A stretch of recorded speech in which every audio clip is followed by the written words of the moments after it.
Good morning from the lookout. It's morning here. Beautiful day. It's going to be a great day. How about you? Are you going to have a good day? Hey, in Matthew chapter 7, verse 12, Jesus there says, "Therefore, whatever you want others to do for you, do also the same for them. This is the law and the prophets." And so I want to be valued, so value others. I want to be respected, respect others. I want to be trusted, trust others.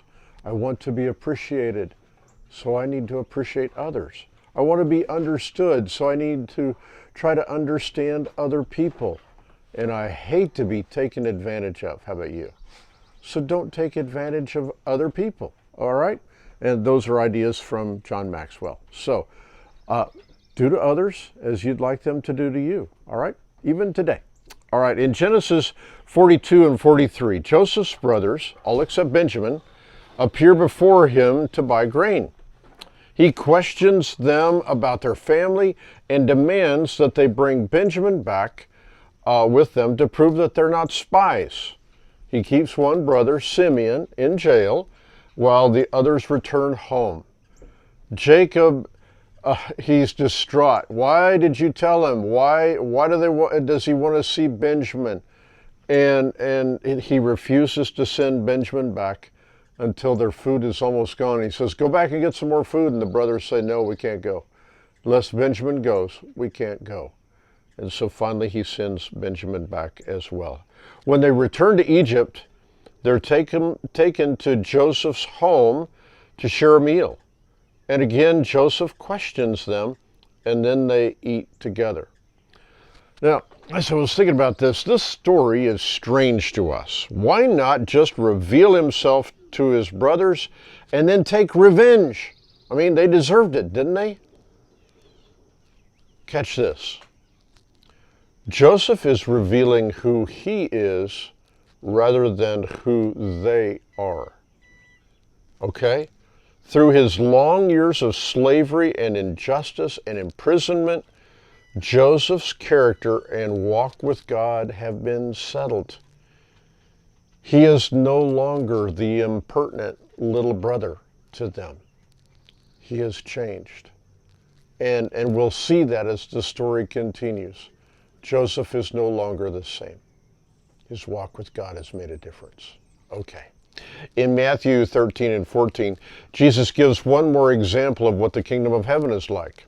He said it's like a fishing net thrown into the water, and it brings out all sorts of fish, good and bad. They drag it up to shore, and they sort out the fish, the good and the bad. They keep the good, throw the bad away.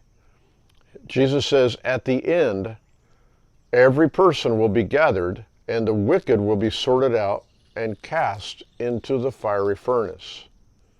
Friends, it does matter how we live. Yes, God is a merciful and a gracious God, more than we can even comprehend.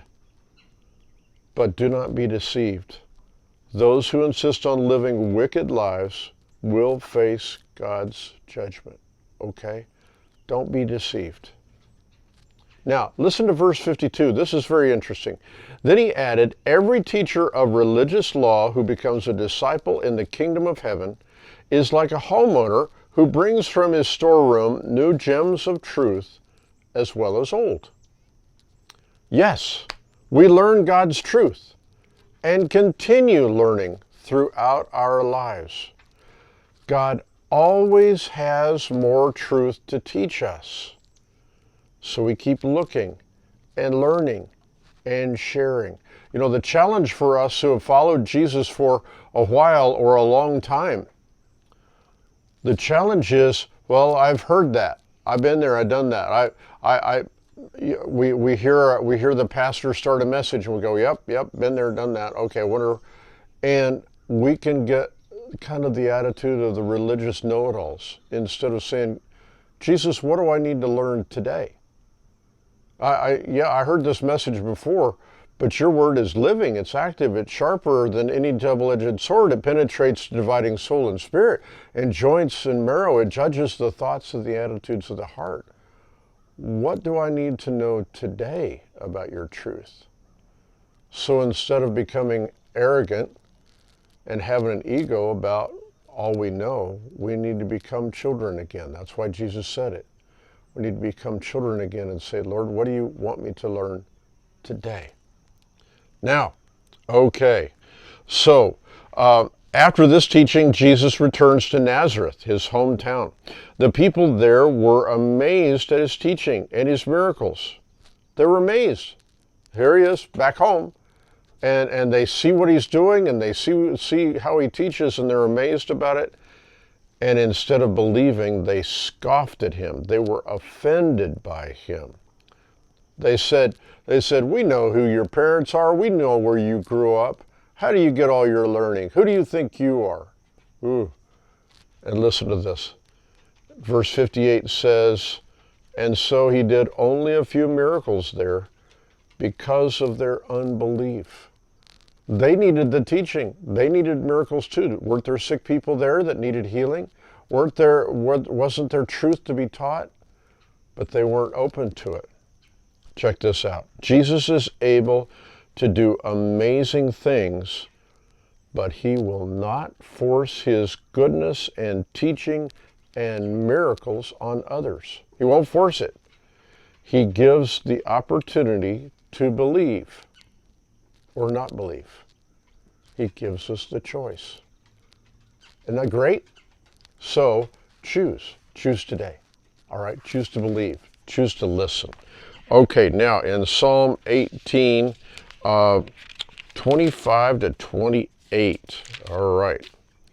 It says, to the faithful you show yourself faithful. To those with integrity you show integrity. To the pure you show yourself pure. But to the wicked you show yourself hostile.